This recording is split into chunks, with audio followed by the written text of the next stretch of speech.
2014년 11월 30일 주일 오전 하나님 말씀은 여호수아 24장 1절로 10절입니다.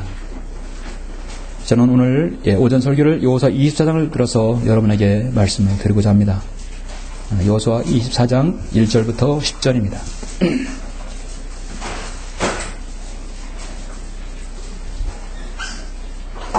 여호수아 24장은 우리가 이 땅에서 비록 구약의 역사이지만 이 말씀에 영적으로 내가 어떻게 주님을 섬겨야 될 것인지 좋은 지침을 주고 있습니다. 1절부터 10절 먼저 공독해 올립니다. 여호수아가 이스라엘 모든 지파를 세켐에 모으고 이스라엘 장로들과 그들의 우두머리들과 재판관들과 관원들을 부르니 그들이 하나님 앞에 나서더라. 여호수아가 온 백성에게 말하기를 이스라엘의 주 하나님이 이같이 말하노라. 옛날에 하수 저편에 거한 너희 조상들 곧 아브라함의 아비요 나홀의 아비인 테라까지도 다른 신들을 섬겼느니라. 내가 너희 조상 아브라함을 하수 저편에서 데려다가 가나안 온 땅을 거쳐 인도하여 그의 씨를 번성케 하였으며 그에게 이삭을 주었느니라. 내가 이삭에게 야곱과 에서를 주었고 내가 에서에게는 세일산을 주어 차지하게 하였으나 야곱과 그의 자손들은 이트로 내려가느니라. 내가 모세와 아론도 보냈고 또 내가 이트에 재앙을 내렸으니 내가 그들 가운데 행한 그대로라. 그 후에 내가 너희를 인도하여 내었느니라. 내가 너희 조상을 이트에서 인도하여 내었더니 너희가 바다까지 왔는데 이트인들이 병거와 기병들로 너희 조상을 추격하여 홍해에 이르렀느니라. 너희 조상이 죽게 부르짖으니 그가 너희와 이트인들 사이에 흑암을 두고 바다를 그들 위로 가져와서 덮었나니 너희 눈으로 내가 이트에서 행한 일을 보았느니라. 또 너희가 오랜 기간을 광야에서 거하였느니라. 내가 너희를 요단 건너편에 거하는 아모리네 땅으로 인도하였더니 그들이 너희와 싸움으로 내가 너희로 그들의 땅을 차지하게 하려고 그들을 너희 손에 주어 내가 그들을 너희 앞에서 멸하였느니라. 그때 모압 십볼의 아들 발락이 일어나 이스라엘을 대적하여 싸우고 사람을 보내어 보올의 아들 발람을 불러다가 너희를 저주하게 하였으나 내가 발람에게 경청하기를 원치 아니하였으므로 그가 오히려 너희를 축복하였으니 내가 너희를 그의 손에서 구해냈느니라. 아멘. 여호수아의 고별 설교에서 서두 부분입니다. 자, 오늘 이 말씀을 통해서 우리가 어떤 영적 교훈을 얻어야 될지 잠시 우리 기도하고 말씀을 듣겠습니다. 우리의 힘과 우리의 소망이 되어주시며 우리의 구주가 되어주시는 위대하신 아버지 하나님 감사와 찬양을 돌려드립니다. 예수 그리스도의 피로 구속받은 성도들 오늘 이 아침에 불러 모아주셔서 우리가 오늘 하나님의 말씀을 듣고 이 시간 이후에 남은 생애가 내가 주님을 어떻게 섬겨야 될 것인지 좋은 지침이 되는 이 말씀을 우리가 보았습니다. 우리가 오늘 말씀을 통해 제가 강론할 때 하나님께서 함께해 주셔서 성령님께서 우리의 어두운 영적 그런 마음을 지각을 열어주셔서 빛을 보게 해주시고 하나님께서 우리에게 무엇이라고 말씀하는지를 바로 알 수 있도록 인도하여 주옵소서. 우리의 또 영적 지각을 더욱더 열어주시길 원합니다. 제가 말씀을 전파할 때도 저희 입술을 주장해 주시길 원합니다. 우리 모두가 한 영 안으로 이 영과 진리로 드리는 이 경배가 오직 주님만을 기쁘시게 하고 자신의 남은 생애를 주님께 헌신하는 좋은 시작과 그 시점이 될 수 있도록 인도하여 주옵소서. 모든 걸 감사드리며 주 예수 그리스도 이름으로 기도드렸습니다. 아멘.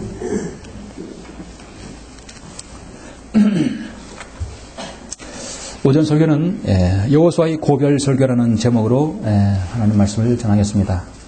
여호수아의 고별 설교라는 제목입니다. 우리는 인생을 살면서 뒤를 돌아보면 누구에게나 후회가 있고 회한이 있기 마련입니다. 완전하지 못한 인간의 공통점이죠. 2014년도도 이제 한 달 남았습니다. 연초에 계획했던 일이 여러분 얼마나 많이 이루어졌고 또 얼마나 많은 여러분 성취를 했습니까? 개인적으로도 보면은 이 일을 더 많이 했어야 되는데 더 열심히 했어야 되는데 그런 아쉬움도 나왔습니다. 남은 한 달이 정말 여러분 더 값지고 못했던 일들을 더 많이 열심히 하는 그런 해가 또 그 한 달이 되었으면 합니다. 우리가 되돌아보면 내가 더 신중히 했어야 되는데 내가 10년 전에, 내가 20년 전에, 내가 그때 좀 더 생각해보고 말았어야 되는데, 행동했어야 되는데, 왜 그런 결정을 내렸을까 하는 그런 가끔 그렇게 후회 섞인 말도 스스로 할 때도 있습니다. 나는 떠올리고 싶지 않는 기억들이 누구에게나 있어요. 저도 있었고 여러분도 있을 것입니다. 그러나 그런 후회와 회한을 좀 더 줄이고, 아니 정말 내가 잘했다고 후회 없는 삶을 살았다고 고백하는 그런 삶도 여러분에게 있을 것입니다. 정말 그런 삶을 누구나 다 살기를 원합니다. 내가 정말 잘했고 나처럼 그렇게 해야 된다고 여러분 자녀들에게, 또 여러분 그 후배, 또 후진들에게 말할 수 있는 그런 사람이라면 정말 그 사람의말로 성공한 사람이라고 할 수 있죠. 그런데 그렇게 할 수 있는 가장 가능성 있는 사람이 누구인가? 저는 볼 때 바로 그리스도인이라고 봅니다. 그리스도인이 이 마지막 시대 정말 후회 없는 삶을 살 수 있는 사람이라고 봅니다. 이 마지막 시대는 가짜가 너무나 많아요. 참기름 100% 통깨락에서 샀더니 중국산이, 그래서 반드시 국내산을 봐야 돼요. 진짜 참기름. 사람들은 너무 많은 가짜에 속기 때문에 앞에다 참을 붙여요. 정말 그리스도인이라는 사람이 너무나 많지만, 많은 그리스도인이 하나님을 실망시키고 교회가 아닌 곳에서 교회에서 교회를 이루는 것입니다. 그렇다가 앞에다 참이라 붙이면 참 그리스도인은 좀 그렇죠. 그래서 우리는 앞에다가 성경대로 믿는 그리스도인이라고 붙이는 것입니다. 그러니까 여러분이 어디 가서도 나는 성경대로 믿는 그리스도인이다, 나는 바이블 빌리버라고 이런 말하시면 그냥 그것도 딱 되는 겁니다. 아, 그러시냐고. 그럼 거기에 맞게 우리가 행동해야 되겠죠. 우리는 지난날을 돌이켜보면 우리가 예수 그리스도를 좀 더 일찍 여러분이 알았더라면, 더 여러분이 빨리 바른 성경을 알았더라면 더 많은 여러분 일들을 이루셨을 줄 모릅니다. 그러나 현재 여러분 이 시간에 이 자리에서 하나님께 경배드리고 있다는 이 그 사실 자체가 하나님께 여러분 복일 것입니다. 우리는 살면서 한 사람이 자신의 생애를 마치고 이제 자신이 임종 직전에 마지막으로 자신의 후진과 자신의 후손들에게 나는 어떻게 살았다고, 너희들도 나처럼 그렇게 살아야 되겠다고 그렇게 자신있게 권면을 할 수 있는 사람, 그런 사람은 만나기란 참 쉽지 않습니다. 정말 성경대로 믿는 우리 그리스도인, 또 우리의 선배, 믿음의 선진들은 그렇게 말할 수 있었습니다. 저는 오전에 그러한 삶을 살았던 사람 중에 바로 한 사람, 정말 모범적인 생애를 살았던 사람을 여러분에게 소개합니다. 그 사람은 바로 모세의 후계자이며 이스라엘의 군대 대장인 여호수아입니다. 여호수아는 너무도 잘 아시죠? 여러분, 그런데 여호수아가 어떤 전쟁을 펼쳤고 어떻게 이스라엘 민족에게 그런 기도력을 발휘했는지 여러분은 그것을 구체적으로 아십니까? 여호수아를 자세히 보면 알 수 있겠죠. 자세히 봐도 모를 수 있어요. 왜냐하면 성령님께 조명을 주지 않으면 모를 수 있습니다. 그리고 또 여호수아에 관한 설교를 또 이렇게 듣지 못하면 모를 수도 있어요. 그렇기 때문에 조명을 받은 설교도 때로 들을 수 있어야 되고, 조명을 받은 글도 읽을 수 있어야 되고, 내 스스로 하나님께 조명을 받아서 말씀도 읽어야 돼요. 그러니까 말씀은 듣고 눈으로 보고 읽고, 그리고 또 여러분이 이렇게 묵상해야 되는 것입니다. 자신이 죽음 직전에 고별 설교를 전한 사람은 신구약 성경에서 많이 있어요. 사도 바울도 있고 모세도 있고 다윗도 있고 훌륭한 하나님의 사람들 많이 있습니다.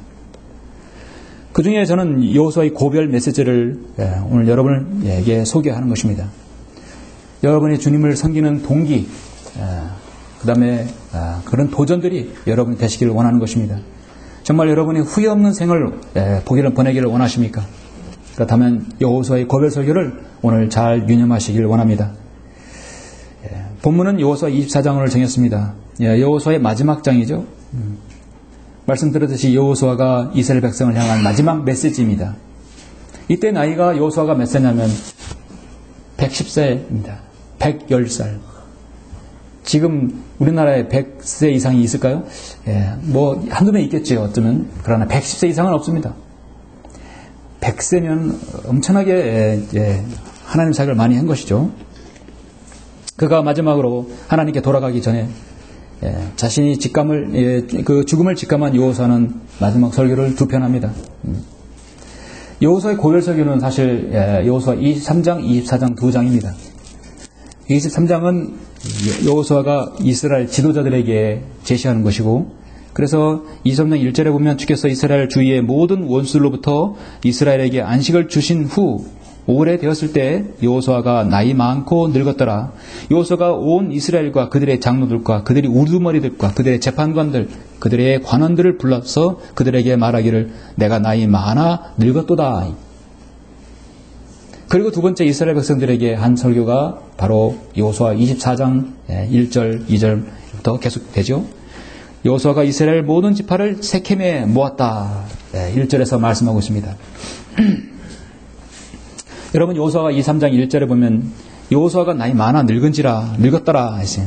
나이가 많아 늙었다. 이런 말을 들을 때 여러분은 어떤 느낌을 여러분 받으십니까? 나이 많아 늙으면 오늘날 하는 말이 뭐 죽어야지. 그 말밖에 더 나오지 않. 여러분 그 말이 나오죠? 나이 많으면 죽어야지. 사실 우리나라의 고령화 인구는 지금 일본을 그대로 따라가고 있습니다. 초고령화 사회입니다. 뉴스를 들어보면 10년, 15년 이후면 우리나라 인구의 30, 40%, 30%가 초고령이라는 것이죠. 아이를 낳지 않으면서 의학이 발달되고 사는 것이 풍족해지고 또 잘 살게 되니까 수명이 연장되는 것이 태어나는 사람보다 계속 늙어가는 사람이 더 많은 것입니다. 그런데 이런 많은 고령화 시대에 많은 나이 드는 사람들은 생이 희망이 없고 소망이 없는 것을 알 수 있습니다. 노인들의 자살 인구도 엄청나게 급증하고 세계 최고 수준이, 젊은 청소년 20대의 자살률도 OECD 국가 중에 최고의 수준이, 젊은 사람들이 생에 소망을 얻고 비전이 없고 나이대 60대 이상인 분들이 생에 삶의 의미가 없다는 것은 참으로 심각한 현실입니다. 우리가 성경에서 나이 많아 늙었다고 했을 때 죽을 때가 가까이 왔구나라는 그렇게 생각하면 일반적으로 세상 사람들이 생각하는 그런 생각이죠. 나이가 많아 늙었다는 것은 자신의 사명을 다했다는 뜻이거든요. 우리는 그래서 나이를 많이 먹었다는 것은 죽음이 아니라 그 사명의 끝이라는 것을 보여주고 있습니다. 하나님의 사람은 자신에게 주신 사명을 다해서 살았기 때문에 건강과 나이에 상관이 없어요. 여호수아는 90세에 하나님께 부름받았어요. 백발이 성성할 때 하얀 머리카락, 그래서 하나님께서 모세를 통해서 여호수아야 너는 강건하고 담대하라. 너는 여리코에 가서 한 사람당 1000명을 쓰러뜨려야 될 것이다. 네. 마지막 임종 직전이 그런 오늘 90세라면 거의 그때 아닙니까? 근데 하나님께서는 사람을 쓰시는 것은 하나님의 사람은 나이와 관계없다. 출신 성부도 관계없고 나이도 관계없어요. 많고 적음도 아니고 가문도 보지 않고 아무것도 보지 않습니다. 하나님에 관한 열정, 하나님을 얼마나 사랑하는가 그걸 보시는 것입니다. 여호수아는 하나님을 사랑하고 자신의 모세, 자신의 지도자 모세를 존경했어요. 모세를 따라가면 하나님을 잘 섬기는 것으로 알았어요. 그래서 모세의 후계자가 되었고 이스라엘 군대 대장이 되었습니다. 가나안 땅에 정복하는 지도자가 되었습니다. 나이 많아 늙었다는 얘기는 자신의 사명을 다 했다는 것을 의미하는 것입니다. 그래서 우리 그리스도인은 인생이라는 관점은요, 우리는 나이로 보지 말아야 됩니다. 나이가 20세 이상이 성인이면 우리 동일한 하나님의 사람으로 다 성장할 수 있는 것이죠. 존중할 수 있는 것이에요. 자매든 형제든가 나이가 20세 이상이면 어떤 형태로든 주님께 헌신할 수 있고 교회에 기여할 수 있는 것입니다. 하나님께 기여할 수 있는 것입니다. 저 형제 너무 어려. 저 자매 너무 어려. 저 형제 너무 나이가 많아. 안 되겠어. 그것은 자기 생각이에요. 하나님께서는 절대 나이와 관계없습니다. 나이가 20세 이상이면 다 하나님 앞에 쓰임받는 일꾼이 되는 것입니다. 우리 하나님의 사역은, 우리 인생은 나이로 보지 말고 하나님께서 나에게 주신 명령과 사명의 관점에서 늘 우리는 봐야 할 것입니다. 말씀드린 대로 여호수아 24장은 여호수아의 마지막 장입니다. 이스라엘 백성이 하나님께서 약속하신 그 가나안 땅으로 지금 들어간 이후 여호수아가 죽기 직전에 마지막으로 한 고별 설교입니다. 지금 이스라엘의 상황은요, 이스라엘이 하나님께서 부르신 일에 가장 이렇게 한마디로 이보다 더 좋을 수 없다는 그런 판단입니다. 그들의 사기, 그들의 믿음, 그들의 신앙은요, 이스라엘이 태동한 이래 가장 최전성기였어요. 가나안 이태에서 모세를 통해서 이렇게 홍해를 건너서 40년 광야를 지난 다음에 여호수아를 통해서 요단강을 건너서 가나안 정복 정전을 다 마쳤어요. 예. 그리고 이제는 그곳에서 이제 하나님께서 약속하신 그 땅에서 번성을 이루는 것입니다. 가는 곳마다 가나안 땅에서 승리를 거뒀어요. 아칸의 아이성 전투 외에는 모든 다 승리를 거둬서 모든 땅을 다 차지하게 되었던 것입니다. 정말 최상의 그런 상태였어요. 여호수아는 거기에서 마지막으로 경고의 메시지, 권면의 메시지를 주는 것입니다. 23장에서 이스라엘 지도층에게 설교를 하였고, 이제 24장에서 이스라엘 백성을 다 한 곳으로 모아놓고 설교를 합니다. 주 요지는 하나님께서 베푸신 은혜를 잊지 말라. 그리고 이방을 섬기지 말고 신을 섬기지 말고 하나님을 바로 섬기라는 것입니다. 이것이 계속해서 반복되고 이걸 어긴다면 축복이 아니라 저주와 멸망이 올 것이라는 것이죠. 정말 자극적인 경고입니다. 여호수아는 가나안 땅을 정복하는 것이 주된 내용이기 때문에 여호수아를 여러분 읽으실 때 관점을 어디에서 보아야 되면 지명에다가 관점을 많이 포인트를 두어야 합니다. 장소와 지명에 대한 말씀이 많이 나오는 것이 여호수아입니다. 마지막 24장에서 이스라엘 백성이 어디에 모였습니까? 여호수아가 이스라엘 모든 지파를 세켐에 모으고 이스라엘 장로들과 그들의 우두머리들과 재판관들과 관원들을 부르니 그들이 하나님 앞에 나서더라. 여호수아가 온 백성에게 말하기를, 그래서 하나님께서 어떻게 너희를 이집트에서 이끌어냈는지를 자세히, 그리고 모압 왕 십볼의 아들 발락이 어떻게 방해했고 어떻게 거짓 선지자 발람으로부터 너희들을 구출해냈는지를 지금 이스라엘 백성을 통해서 이게 지금 전달하는 것입니다. 모세를 통해 전달하는 것입니다. 여호수아를 잘 이해하는 것 중에 하나가 그 깊은 영적인 의미를 이해하는 것 가장 중요한 포인트는 여호수아에서 장소 세 군데를 잘 알아야 하는 것입니다. 첫 번째 세켐입니다. 그냥 닥치는 대로 그냥 아무 넓은 장소에서 선택한 것이 아니라 마지막 그 고별 설교는 바로 세켐이라는 장소에서 설교를 했다는 것이에요. 여호수아에서 중요한 장소 세 군데가 있는데 세켐과 길갈과 실로입니다. 아주 중요한 의미를 두고 있어요. 세켐이란 이 지역에 모이게 한 이유가 야곱이 단을 쌓아 하나님께 경배했던 곳이 세켐이었고, 이스라엘 백성이 가나안 땅에 들어와서 가나안 땅에 들어와서 에발산과 그리심산 사이에서 그들의 헌신을 재다짐한 곳도 세켐이었습니다. 아브라함이 처음 가나안 땅에 들어와서 하나님께 단을 쌓아 경배했던 곳이 세켐이었습니다. 세켐은 이스라엘의 시초예요. 그리고 이방신을 섬겼던 아브라함이 자신의 가족을 불러들여서 처음 경배를 드렸던 곳이 바로 세켐입니다. 처음에 하나님께 헌신하고 처음 하나님을 만났고 하나님께 경배했던 곳이 바로 세켐이라는 지역입니다. 하나님을 기억하기 가장 특별한 장소예요. 그래서 여호수아는요, 장소가 중요합니다. 세켐이라는 지역은 크나큰 의미가 있는 것입니다. 이스라엘의 특별한 의미 있는 장소이고, 과거와 하나님께서 그들을 돌보신 역사를 그거를 느낄 수 있는 바로 지역이 세켐인 것입니다.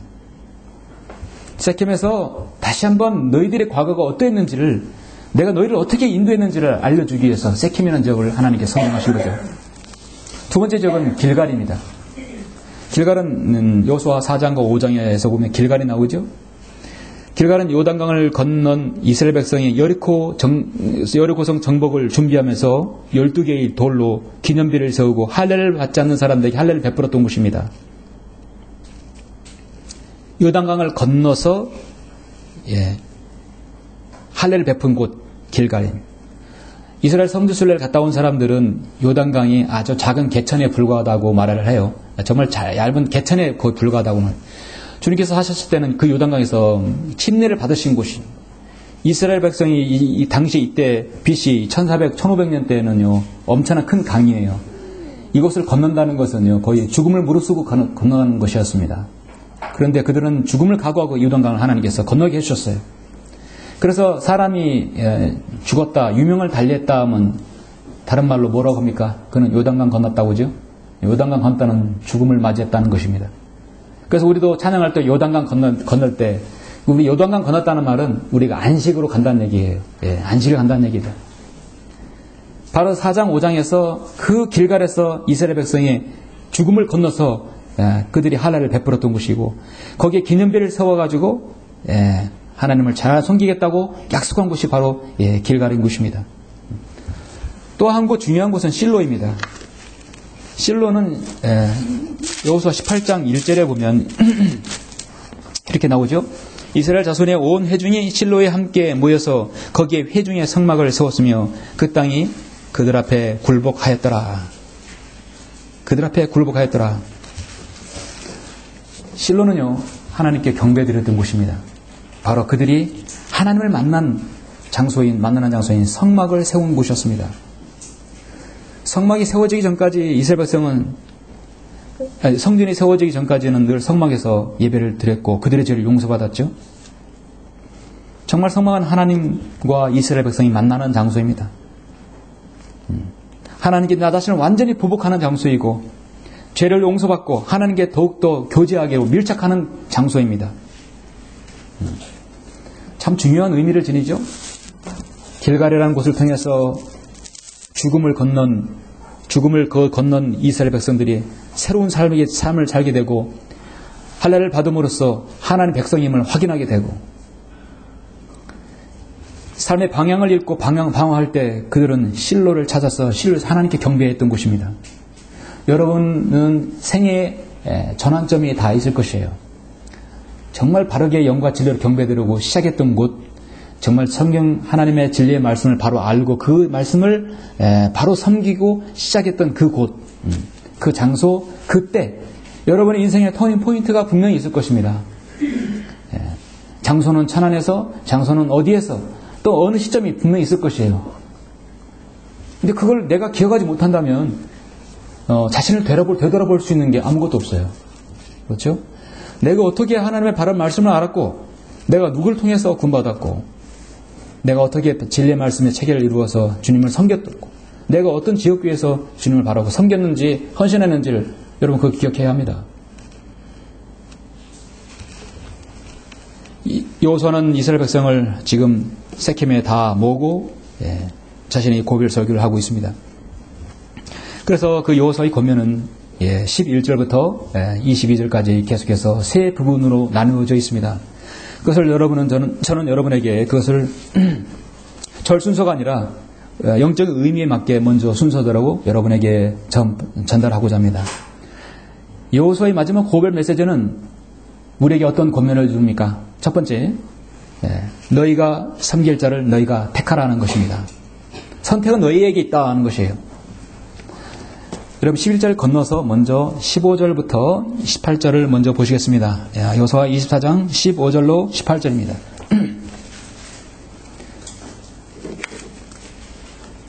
여러분 언제 시간 되시면 시중에나 인터넷이나 그 어디서든 여호수아의 마지막 메시지에 관한 많은 글들, 책들, 설교들이 나올 거예요. 그러나 여호수아 24장에서 이렇게 세 가지 부분 나누어서 제시하는 그런 말씀은 제가 한 번도 못 봤어요. 많은 걸 뒤져봤었습니다. 왜 없는가? 바른 성경이 없기 때문에 이런 영적 진리를 제시하지 못하는 것입니다. 여호수아가 정말로 남은 이스라엘 백성들이 어떻게 하나님을 섬기고 어떻게 무엇을 원하는 건지를 우리는 어떻게 알 수 있는 바른 성경을 통해서 알 수 있는 것이에요. 첫 번째 15절에서 18절에서 무엇을 말씀하고 있습니까? 만일 주를 섬기는 것이 너희에게 약하게 보이거든 하수 건너편에서 너희 조상이 섬기던 신들이거나 너희가 거하는 땅의 아모리인들의 신들이든 간에 너희가 섬길 자를 오늘날 너희가 택하라. 너희가 섬길 자를 오늘날 너희가 택하라. 그러나 나와 내 집은 주를 섬기리라 하니 백성이 대답하여 말하기를 백성은 지금 잔뜩 고무되어 있는 거죠. 우리가 주를 버리고 다른 신들을 섬기는 일은 결코 하지 아니하리니 이는 우리 조상을 이집 땅 종의 집에서 인도하여 내신 분은 주 우리 하나님이심이라. 그분이 우리 목전에서 그런 큰 표적들을 행하시고 우리가 간 모든 길에서와 우리가 지나간 모든 백성 가운데서 우리를 보호하셨으며 또 주께서 모든 백성 곧 그 땅에 거한 아모리인들까지도 우리 앞에서 몰아내셨나이다. 그러므로 우리도 주를 섬기리니 이는 그분이 우리 하나님이심이니라 하더라. 아멘. 우리도 주를 섬기리니 이는 그분이 우리 하나님이십니다. 여러분은 하나님을 섬기고 있죠? 혹시 부모님의 손에 이끌려 와서도 이제는 여러분의 믿음으로 섬겨야 합니다. 예. 하나님께서는요, 여러분 부모님을 보고 여러분을 평가하지 않아요? 여러분 자녀를 보고 여러분을 평가하지 않아요. 여러분 자신의 섬김과 여러분의 자신의 헌신, 여러분 자신의 선택에 따라서 하나님께서 평가하십니다. 이스라엘 민족은 그들이 누구를 섬겨야 하는지를 선택하게 합니다. 이것이 여호수아가 그들에게 향한 첫 번째 메시지입니다. 너희를 이집트에서 이끌어내신 분이 누구냐? 그들은 알고 있어요. 그러면 너희는 누굴 섬겨야 되겠느냐? 이방신을 섬기느냐? 몰렉신, 크모스, 말콤, 이게 다 뭡니까? 어린 아이를 제물로 바치는 것이에요. 불로 태워 죽이는 것이에요. 그런데 이스라엘 백성들이 나중에 멸망하기 직전에 그런 일들을 자행히 했었어요. 심지어 솔로몬 왕 때도 그런 일이 있었어요. 자신의 핏덩어리, 자식을 제물로 이스방신에게 바치는 그런 극악무도한 죄를 이스라엘 백성이 저질렀어요. 자신의 미래를 그들은 알 수 없었죠. 여호수아가 간절히 아는 것은 그들의 미래까지 어느 정도 감지했다는 것입니다. 너희들이 섬길 자를 너희가 택하라. 이스라엘 백성은 자신들이 말했어요. 나와 내 집은 주를 섬기리다. 너희가 너 섬길 자를 오늘날 너희가 택하라. 15절을 말씀하고 있죠. 하나님의 구원 계획은 모든 사람에게 여러분 다 동일하게 주어집니다. 여러분의 복음 전도지를 사람들에게 나눠주죠. 네. 나눠줬을 때 그 다음에 공은 그쪽에 넘어간 것이에요. 그들이 주님을 섬기고 하나님을 예수 그리스도를 믿고 또 구주를 받아들이는 것은 그들의 마음입니다. 그들의 마음에 달려있어요. 여러분이 불교의 절간에 가서 말 못하는 그 금빛 칠해놓은 거에다가 절을 하든 그 어떤 걸 섬기든 여러분의 마음이, 그러나 여러분은 하나님의 존재를 알고 예수 그리스도께서 나의 죄를 위해 십자가 죽으시고 부활하신 것을 여러분 인지하고 여러분 받아들여서 여러분 구원받지 않았습니까? 여러분의 선택이에요. 그렇죠? 그리고 이제 바른 성경을 알았고 그것을 또 알았어요. 바른 성경을 알게 되면 와, 저는 하나님의 사역을 처음 시작했을 때 야, 이 바른 성경이기 때문에 사람들이 좀 많이 오겠구나 생각했는데 큰 오산이었어요. 절대 아니었습니다.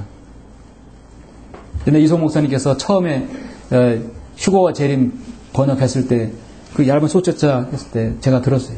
이거 이제 세상에 넣으면 내가 빌딩을 사겠구나 생각했는데 전혀 다른 사람이 없었어요. 예. 하나님의 사역은요, 우리의 기대와 다릅니다. 세상은 그렇게 진리를 찾아 사는 사람들이 많지 않아요.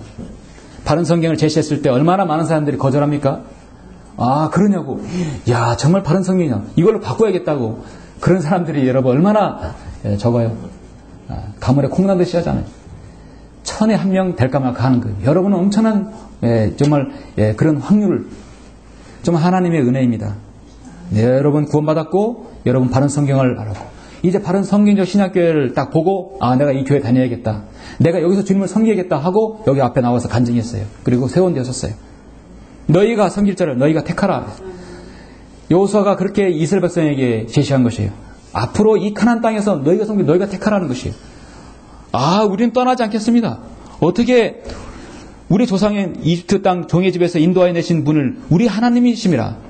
우리도 주를 섬기리니 이는 그분이 우리 하나님이시라. 그들의 고백이 바로 여기 있는 것입니다. 여기까지는 얼마나 좋습니까? 근데 그들은 나중에 배교했죠. 근데 우리의 섬김은 그렇지 않아야 합니다. 우리의 믿음의 고백도, 여러분의 자신의 고백도 우리도 주를 섬기리니, 여러분 나도 주님을 섬기리니 이는 그분이 우리 하나님이십니다. 나를 구원하신 하나님이라는 것이.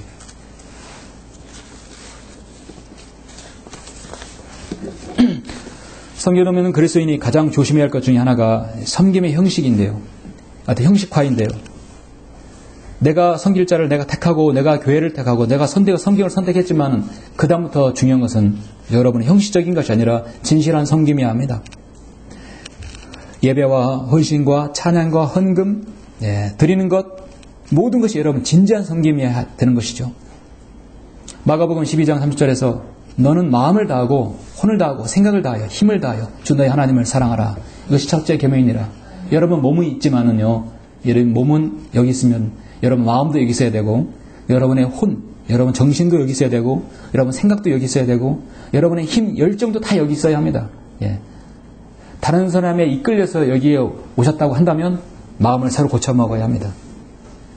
여러분의 지성, 여러분의 마음, 생각을 다하여서 진실한 성김이 되어야 합니다. 예. 이스라엘 백성은 그렇지 못했어요. 여호수아는 마지막 이스라엘 백성들에게 어떻게 고별 설교했습니까? 우리에게 권면은 무엇입니까? 두 번째는 무엇입니까? 너무도 중요한 것입니다. 너희가 선택할 자를 택하였다면 두 번째는 성실과 진리로 주를 섬기라. 11절에서 다시 14절로 올라서 보시겠습니다. 11절 14절 너희가 요단을 건너 여리코에 이르니 여리코 사람들과 아모리인, 프리스인, 가나안인, 히딘, 기르가스인, 히딘인과 여부스인이 너희를 대적하여 싸움으로 내가 그들을 너희 손에 넘겼느니라. 내가 말벌을 너희 앞에 보내었고 그 벌이 아모리인의 두 왕을 너희 앞에서 몰아내었으니 너희 칼로나 너희 활로 한 것이 아니니라. 하나님의 은혜죠. 내가 너희가 수고하지 아니한 땅과 너희가 짓지 아니한 성읍을 주었나니 너희가 그 안에 거하고 너희가 만들지 아니한 포도원들과 올리브 밭들에서 나는 것들을 먹는도다. 심지 않고 그들은 거두었고 하나님께서 다 이루어 주셨어요. 그럼 그들이 해야 할 건 뭐냐? 14절 오늘 말씀에서 가장 중요한 말씀입니다. 그러므로 이제 주를 두려워하고 성실과 진리로 그분을 섬기라. 너희 조상들이 하수 저편과 입태에서 섬겼던 신들을 버리고 너희는 주를 섬기라. 아멘. 주를 두려워하고 성실과 진리로 그분을 섬기라 했습니다. 하나님을 섬기는 데 있어서 여러분이 가장 중요한 것은 하나님을 두려워하는 것입니다. 우리가 주 예수 그리스도를 내 마음의 구주로 영접하는 것은 두 가지 두려움이에요. 지옥의 형벌의 두려움 뿐만 아니라 하나님의 엄중하신 심판입니다. 이거는 여러분 경건한 두려움이에요. 우리 그리스도인은 두려움이 없는 사람이에요. 죽음과 세상의 박해와 마귀의 공격으로부터 두려움이 없는 사람들인데 한 가지 두려운 것이 있어요. 하나님의 엄중하심과 하나님의 준엄하심이 우리는 두려운 것이죠. 우리한테는 경건한 두려움이 필요한 것입니다. 왜 필요합니까? 육신을 입고 있기 때문에 죄를 지면 하나님을 두려워하신 분에 대해서 죄를 스톱해야 하거든요. 계속 갈 때까지 가는 거예요. 예. 싸이가 강남 스타일인가 뭔가 있어서 갈 때까지 가자는 것이에요. 그죠? 예. 갈 때까지 가는 거. 하나님을 두려워하지 모르기 때문에 갈 때까지 가는 것이. 두려움이 없기 때문입니다. 세상 사람들은 하나님을 두려워하지 않습니다. 그래서 자기 멋대로 살아갑니다. 자기가 살고 싶은 대로 사는 것이에요. 우리의 섬김은요, 성실과 진리로 주님을 섬겨야 합니다. 성실과 진리, 한마디로 보면 뭡니까? 신실이에요. 한마디로 신실입니다. 여러분이 자의적으로 살았던 모든 취향과 성향과 기질, 성격 다 자신의 뜻 달라요. 그런데 그것들이 교회 안에서 직접적으로 교회 안에서 가져오게 되면 모든 것이 변화되어야 합니다. 취향도 바뀌어야 되고 성향도 바뀌어야 되고 내 기질과 성격, 나의 뜻, 습관도 하나씩 변모되어야 합니다. 하나님을 섬기는 기준은 내가 정하는 것이 아니라 하나님께서 정하는 거예요. 우리 다 같이 고린도전서 5장을 한번 보시겠습니다.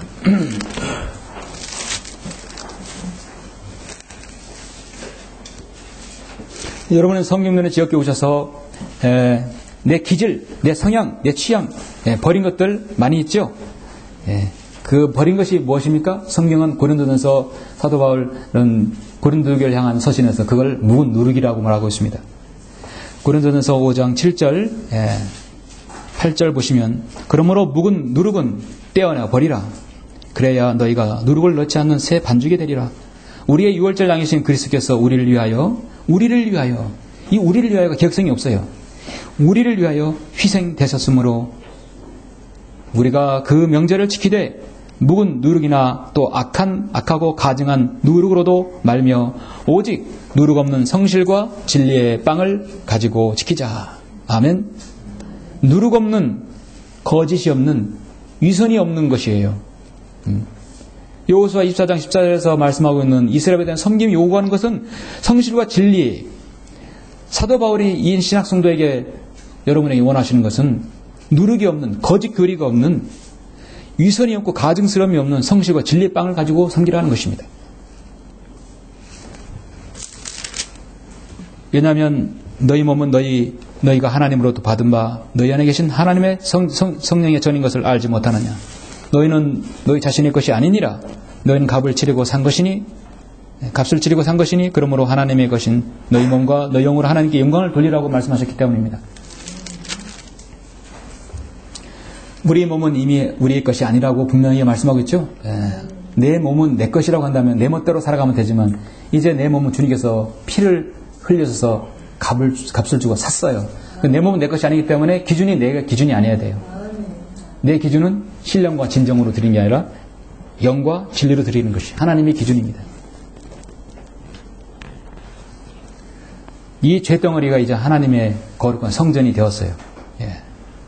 성전이 되었기 때문에 고린도서 4장 1절 말씀대로 하나님께서 우리에게 요구하시는 것은 무엇입니까? 청지에게 요청되는 것은 무엇보다도 신실한 사람으로 발견되는 것이에요. 여러분의 성실과 진리의 빵을 섬기면 그것은 곧 한마디로 신실한 섬김인 것입니다. 신실함이 뭡니까? 어제나 오늘이나 변함이 없는 거죠. 늘 그 사람이 그러하듯이 늘 그렇게 하시는 거예요.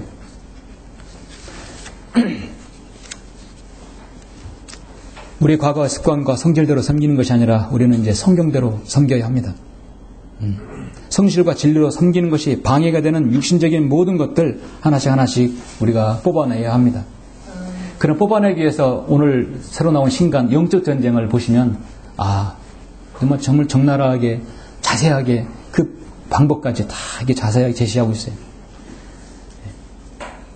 마음이 타락한 자는 자기의 행위로 채워지겠고 선한 사람도 자기 행위로 만족하리라. 잠언 14장 14절에 말씀하고 있어요. 마음이 타락한 사람, 자신의 행위대로 살아가는 사람, 그렇게 살아가는 것이에요. 하나님 말씀을 가급한 사람들에게는 강단에서 나오는 말씀과 어떤 책이라도 영의 양식이 될 수 있지만 그렇지 않게 되면 그 말씀이 자신의 삶의 지표가 되지 못합니다. 하나님의 어떤 말씀이라도 여러분의 마음에 도전을 주고 더 주님께 밀착하게 하고 더러운 모든 때들이 한 말씀으로 다 씻겨 내려가게 되면 여러분 더욱더 성실과 진리로 다가가게 되는 것이죠. 우리는 영적 악순환에 빠지지 말아야 합니다. 오늘날 세상은 빈곤의 악순환이 빠져나가죠.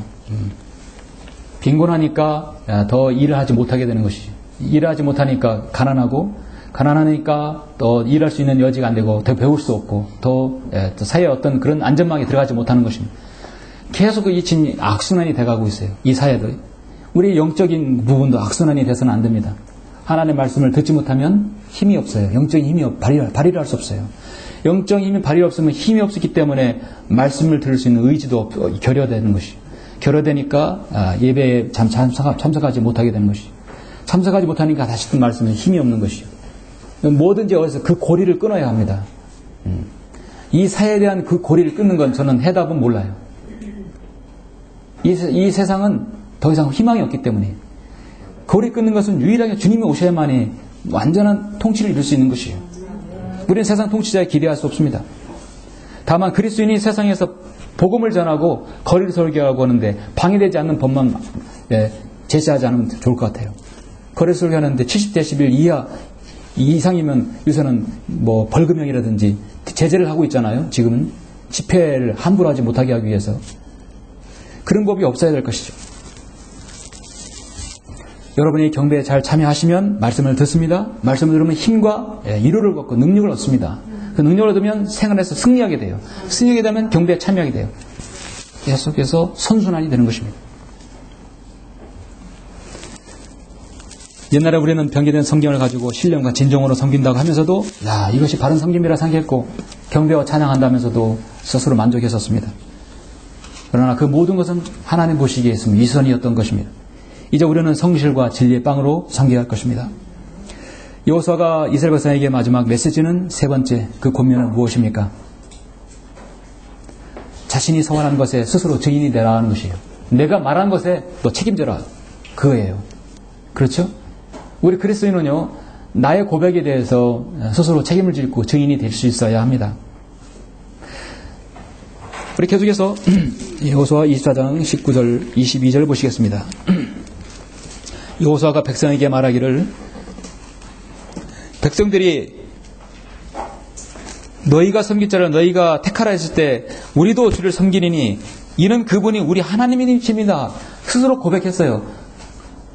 여호수아가 즉각적으로 백성에게 말하기를 너희가 주를 섬기지 못하리니 이는 그는 거룩한 하나님이시요 그는 질투하는 하나님이시니 그가 너희 허물과 죄들을 용서하지 아니하실 것임이라. 참 의미심장하는 말씀이에요. 앞으로 미래를 좀 내다보았던 말씀이에요. 만일 너희가 주를 버리고 이방신들을 섬기면 그가 너희에게 선을 행하신 후에라도 돌이켜 재앙을 행하고 너희를 진멸을 하시리라 하더라. 백성이 여호수아에게 말하기를 아니니다. 우리는 주를 섬기리이다 하니 여호수아가 백성에게 말하기를 너희가 주를 택하고 그를 섬기겠다고 하였으니 너희가 너희 자신에게 증인이라 하니 그들이 말하기를 우리가 증인이다 하더라. 그들은 이 말에 엄청난 책임을 져야 했었습니다. 예수 그리스도를 십자가에 못 박고 그 죄를 우리 후손에게 돌리라 자신 있게 얘기했지만 정말 주님께서는 그 후손에게 유대인들에게 그대로 돌려주죠. 2000년 동안 디아스포라를 다 홀로코스트를 당했습니다. 자신이 말한 것에 대한 제가 책임을 져야 하겠죠. 여호수아는 사실이요 이스라엘 백성이 너무나 변덕이 있고 정말 믿음이 이렇게 들쑥날쑥한 그런 그 백성들이라는 것을 일찍 알았습니다. 여러분 언제 알았습니까? 모세가 광야에서 이스라엘 백성 40년 동안 이렇게 방어할 때 그들을 이끌었을 때 얼마나 많았어요. 물이 없다고 불평했을 때 바위를 내서 물을 얻게 하면은 이제 배가 고프다고 고기를 먹게 해달라고 메추라기를 들어서 고기를 먹게 하였지만 춥다고 하면은 하나님께서 불기둥으로 덥다고 하면 구름기둥으로 모든 걸 사막에서 그들의 신발과 신이 헤어지지 않게 해주셨어요. 그래도 계속 불평하고 있어요. 이스라엘 백성의 생리에 대해서는 너무도 잘 알았어요. 모세가. 그런데 그를 신실하게 따랐던 여호수아가 그 백성이 얼마나 잘 알았겠습니까? 근데 그들을 이끌고 가나안 땅을 정복한 여호수아의 그 지도력은 참 대단한 것이죠. 그런데 그들의 미래를 이렇게 보았던 것입니다. 만약 너희가 주를 버리고 이방신을 섬기면 그가 너희에게 선을 행하신 후에라도 돌이켜서 재앙을 행하고 너를 진멸시키리라 해서 이스라엘 백성들은 정말 그렇게 했어요. 다윗 때 이스라엘 왕국을 이루었지만 솔로몬 이후에 계속해서 타락해 갔어요. 아사 왕이라든지 여호수아 왕은 선한 왕도 일부 있었지만 그들은 결국 배교해서 바빌론의 포로로 잡혀가서 민족이 패망하게 되었던 것입니다. 하나님께서 또 모이게 했지만 예수님께서 그들의 메시아로 왔지만 그들은 또 주님을 거부하고 이 죄를 우리 후손에게 돌리라 했어요. 주님은 그렇게 그대로 갚아주셨어요. 너희가 주를 택하고 그를 섬기겠다 했으니 너희가 너희 자신에게 증인 되리라. 여러분 주님을 잘 섬기겠다고 앞에 나와서 기도하시고 각자가 여러분의 그 기도의 재단에서 내가 이제 남은 생을 잘 섬기겠다고 여러분 하나님께 고백하신 적이 있으시죠? 그렇죠? 그건 저는 못 들었습니다만 주님께서는 분명히 그걸 들었을 것이에요. 고린도후서 잠깐 열어보시겠습니다. 고린도후서 13장을 보시겠습니다. 13장 5절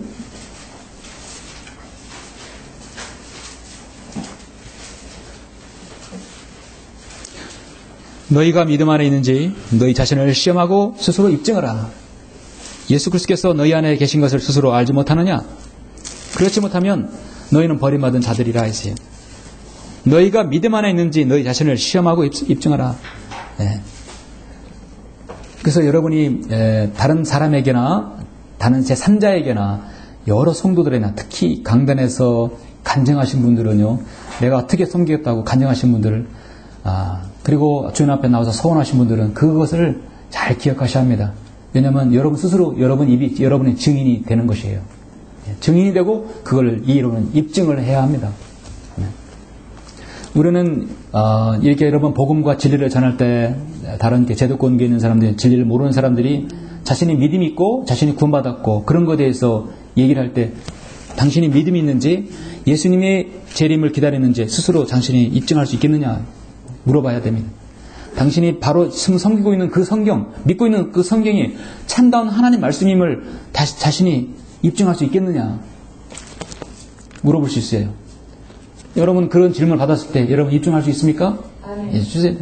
여러분이 하나님의 말씀 사랑하고 하나님의 말씀을 존귀히 여기는 것, 여러분 정말 좋아하는 구절, 또 정확한 구절들을 여러분 마음에 새겨서 입증할 수 있어야 돼요. 여러분은 예배로서, 기도로서 말씀을 묵상하고 공부하고 경건을 실행하고 또 교제하며 복음을 전함으로써 내가 그리스도인임을 입증해야 합니다. 나는 성경대로 믿는 그리스도인이다 라면 입으로만 문의가 아니라 실제적으로 여러분 속도 성경대로 믿는 그리스도인이어야 할 것입니다. 이스라엘 백성은 내가 그렇게 섬기겠다고 했을 때 그래 그러면 그거 너 입의 증인이야. 그 증인이에요. 완전히 여호수아의 고별 설교는 이스라엘 백성들을 꼼짝 못하게 하는 것이에요. 그냥 정말 주님만을 바로 섬기게끔 하는 그런 고별 설교였습니다. 성경대로 믿는 우리 믿음의 선진들은 에베소 5장 10절 말씀대로 무엇이 주님을 기쁘시게 할 것인지 늘 입증하였다고 했습니다. 입증했어요. 여러분 하나님께 경배드리는 요한복음 12장 1절에서 하나님께 경배드렸어요. 그리고 그 다음에 뭡니까? 경배드린 다음에는 너희는 이 세상과 일치하지 말고 너희 마음을 새롭게 함으로써 변화를 받아 하나님의 선하시고 기뻐하시고 온전하신 뜻이 무엇인지 입증하도록 하라. 입증해야 합니다. 여러분 구원받은 이후 지역교회에서 주님을 섬길 때 이제 여러분이 입증해야 되는 것입니다. 나에 관한 하나님의 선하시고 기뻐하시고 온전하신 뜻이 무엇인지를 여러분 생애를 통해서 작은 것부터 여러분 입증해야 할 것입니다. 그 입증한 여러분을 통해서 다른 사람이 보고 도전을 받고 여러분이 또 동기부여가 되는 것이죠. 나 자신 하나님께 또 영광을 돌릴 수 있는 것입니다. 만약 그 반대일 경우에는 나 때문에 성경대로 믿는 사람들의 이름이 실추되는 것이에요. 그렇죠?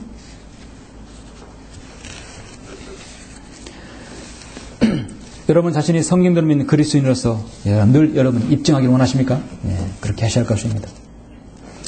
사랑하는 성도 여러분, 여호수아는 이 여호수아의 자신의 소명을 받고 또 자신이 나중에 죽고 장사됨으로써 그것이 끝나게 됩니다. 31절에 보니까 29절에 보니까 이런 일 후에 주의 종 눈의 아들 여호수아가 110세에 죽었느니라. 92세부터 110세까지 사역을 그랬으면 몇 년 했죠? 18년, 20년까지 했죠? 백성이 timnathser에 있는 그의 유업의 경계 안에 그를 장사했으니 timnathser라는 가스산 북편에 있는 에프라임 산지에 있더라. 이스라엘은 여호수아의 모든 날과 여호수아보다 오래 산 장로들의 모든 날과 그분께서 이스라엘을 위하여 행하신 주의 모든 일을 알았던 날 동안 주를 섬겼더라. 이스라엘은 당시에 그 고백을 했던 그대로 주님을 잘 섬겼습니다. 여러분 여호수아가 죽은 후에 그들은 그들을 입증하기 위해서 잘 섬겼는데 여호수아 다음이 뭡니까? 성경이 재판관계죠? 재판관계. 재판관계에서는 그것들이 서서히 흔들리기 시작합니다. 그래서 배교가 시작돼요. 그래서 하나님께서 재판관들을 불러서 배교가 오니까 하나님께서 이방 백성들을 통해서 이스라엘을 심판하고 억압하고 그들을 이렇게 심판하십니다. 그 중에 하나님께서 이스라엘의 재판관을 하나님이 세우셔서 이방 민족을 몰아내고 이스라엘을 구출해요. 구출하면 또 편안해지면 또 곁길로 가는 거예요. 곁길로 가면 또 심판받고 또 재판관을 보내고 그것이 계속해서 반복됩니다. 그 반복의 역사가 딱 종집을 딱 이제 찍게 되면 사무엘상이 오게 되는 것이죠. 하나님께서 신실한 제장을 세우게 됩니다. 약간의 안위와 평안만 있으면 죄가 생겨나고 죄를 짓는 것이죠. 이게 바로 인간의 공통점 같아요. 사람은 어느 때 죄를 더 많이 짓고 더 하나님과 멀어지게 됩니까? 여러분 궁핍할 때, 어려울 때, 몸이 아플 때, 정말 간절할 때 더 주님 멀리하게 됩니까? 이 사람이 어때요? 풍족하고 넉넉하고 여유 있고 뭔 것이 좀 이렇게 여러분 사람 말하는 풍족할 때, 넉넉할 때 그때 죄가 생겨나고 죄를 짓게 하는 것이에요. 안이해지는 겁니다. 다시 하나님께서 쪼이는 것이에요. 분명히 그런 이유가 있어요. 우리는 여러분 삶 속에서 그런 것들을 잘 캐치를 해야 할 것입니다. 여호수아는 고별 설교에서 정말 너희가 섬기고자 하는 너희 신을 너희가 택하라, 선정하라. 그리고 하나님을, 너희 주 하나님을 두려움 가운데서 성실과 진리로 섬겨라. 너희가 섬겼다면 그 입에서 너희 스스로 증인이 되라는 것이에요. 그들은 여전히 주님을 두려워하고 성실과 진리로 그분을 섬기라고 하는 그 말씀을 잘 듣고 그것을 또 실현했지만 결국은 그렇게 하지 못했습니다. 근데 우리의 생은 짧아요. 길지 않습니다. 하나님께서 축복해 주시고 평안을 주실 때 잘 섬겨야 되는데 그렇지 못하고 격결 빠지면은 한번 무너지게 되면 상당한 세월과 타격, 훼손, 경제, 건강 상당히 나빠지게 되는 거죠. 다시 회복하는 것은 거의 사실 불가능해요. 우리의 생애 가운데. 그래서 지금부터 여러분의 섬김은 정말 흐트러짐 없는 섬김이어야 할 것입니다. 한번 무너지면 걷잡을 수 없게 되고 회복하는 것은 언제 회복할 기약이 없는 것이에요. 결론적으로 우리도 언젠가는 여호수아와 같이 나이 많아 늙게 됩니다. 아니 늙게 되기 전에 근 몇 년간에 주님께서 다시 오실 줄 몰라요. 언제 여러분 곁길로 갔다 다시 왔다 언제 그럽니까? 지금은 갈 새가 없어요. 지금은 천지만 있을 뿐입니다. 여러분이 자녀들, 여러분 후손들에게 내가 혹시라도 내가 눈 감을 때 해야 할 말, 남겨줄 말이 무엇입니까? 여호수아가 자신의 백성들에게 남겨줄 그 말이 아닙니까? 너희가 주님을 잘 섬겨야 된다. 하나님의 은혜를 잊지 말라는 것입니다. 우리는 알게 모르게 여러분 자녀들에게, 여러분 후손들에게 여러분 자신의 개인 선생님이에요. 여러분들은 여러분 후진들에게 진리의 길을 몸소 보여 주셔야 될 것입니다. 나는 엉터리로 살고 너희는 주님을 잘 섬기라고 하면 그게 말이 먹히겠습니까? 내가 이렇게 주님을 섬겼으니까 너희도 그렇게 섬기라고 하는 것이에요. 사도 바울처럼 너희는 나를 따르는 자가 되라. 가장 좋은 교육은 가장 좋은 길로 가는 거예요. 그러죠? 그 길을 자녀들이 보는 것입니다. 자신의 자녀가 있다면 이미 성장한 사람은 그 지성으로 주님을 섬길 수 있도록 기도해야 되고 어린 자녀들은 일찌감치 바른 길을 제시해야 돼요. 어느 시대이든지 하나님의 사역은 지속되었습니다. 실실한 일꾼들이 지속되었는데 그 신실한 일꾼이 배교하고 망가지게 되면 하나님께서는 또 한 사람을 세우셔요. 우리가 없더라도 하나님께서는 다른 사람을 세우실 겁니다. 그런데 우리에게 기회가 왔잖아요. 그렇죠? 기회가 왔는데 그 기회를 우리는 잘 잡아야 할 것입니다. 여러분이 한글 김영성을 이 생에 알았다는 것은 축복이에요. 지옥교회에 참여한 것도 축복이고요. 그런데 마귀가 얼마나 배 아파하고 얼마나 공격하기 심하겠습니까?